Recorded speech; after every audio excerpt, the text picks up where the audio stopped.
I got my PhD in the field of organic chemistry, postdoc at Stanford University, joined the group of a man who was going to win a Nobel Prize in chemistry, voted one of the top 50 most influential minds in the world. I was a visiting scholar at Harvard University. I've spoken at every major university in this country, have over 650 research publications, voted the R&D Magazine Scientist of the Year. I'm in the National Academy of Inventors. I'm a member of the American Association for the Advancement of Science, over 120 patents, started 7 or 8 companies. We work in areas that range from medicine to material science to electronics, computer memory, medical devices. We work across a broad range of areas. But more than any of that, what means the most to me is that I'm a Jew who believes that Jesus is the Messiah. I grew up just outside of New York City. I thought everybody was Jewish. I didn't even know that there was anything else. I had no particular interest in that, other than when all my friends were getting bar mitzvahed or bat mitzvahed, and then I would attend, of course, every week. There was never really any excitement for me. I remember once I even tried to talk to a rabbi. He just brushed me off. There was very little explanation for me. I remember when I went to college, I started meeting a number of people that said that they were born-again Christians, which was sort of an odd term. What's born again? What do you mean, born again? One person saw me in the laundry room. He said, "Do you mind if I give you an illustration of the gospel?" And I remember we sat there and he actually started to draw a picture.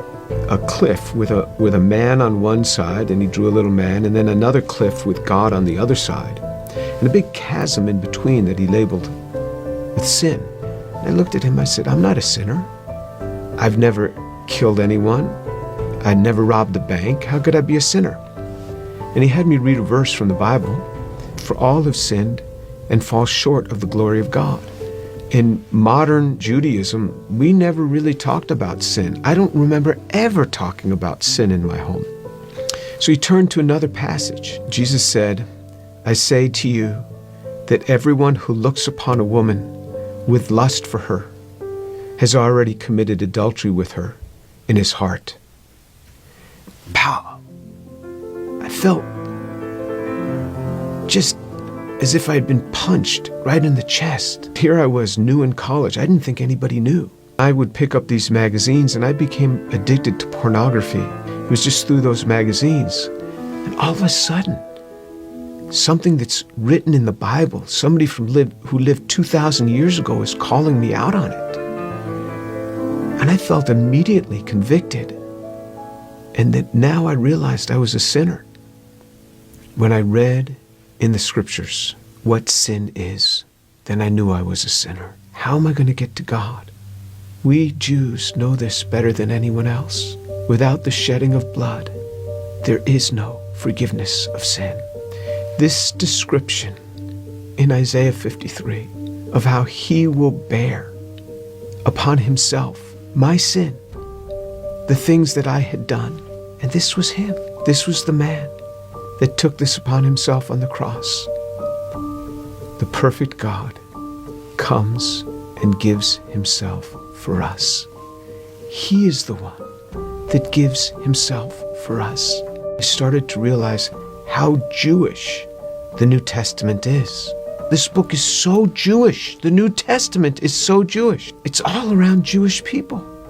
And then on November 7th, 1977, I was all alone in my room. The realization that Yeshua is the one who died on the cross. And I said, "Lord, I am a sinner. Please forgive me. Come into my life." And then all of a sudden, someone was in my room. And I opened my eyes. I was on my knees. I opened my eyes. Who's in my room? That man, Jesus Christ, stood in my room. This amazing sense of God. Jesus was in my room, and I wasn't scared. All I started doing was just weeping. The presence was so glorious because he was there in my room on that day. And I didn't want to get up. And this amazing sense of forgiveness just started to come upon me. That was him. Finally, I got up. I didn't know what to do. I didn't know who to tell. Here's this Jewish kid from New York City. What am I going to say? My cousins were shocked. How could you do that? You're Jewish. Telling my mother how I had invited Jesus into my life. She didn't say much. She was weeping. She told my father they weren't happy at all. And she said, I don't blame them for killing Jesus after the things that he said. Who is he to come against these religious leaders that have dedicated their lives to helping people and to tell them that they are whitewashed tombs? Who is he, this young man in his 30s, to say this to these scholars? He got what he deserved. And my mother's a very deep, pensive, careful reader. She read from Genesis right on through the Tanakh, the whole thing. When she got done, I said, what did you think? She said, God warned us over and over again. He warned us. When my daughter was about 15, my mother and father came to visit us. At one point, my mother went into her room for several hours. She came out. She said, quite a young girl you have. She talked to me for a long time. She started reading the Bible again, both the Old and the New Testament. One day, not long after that, she called me on the phone at the age of 72. She said, Jimmy, you wouldn't believe what happened. I said, what happened? She said, I was just reading. And it hit me. It hit me. The way he gave his life. I believe it now. Jesus is the Son of God.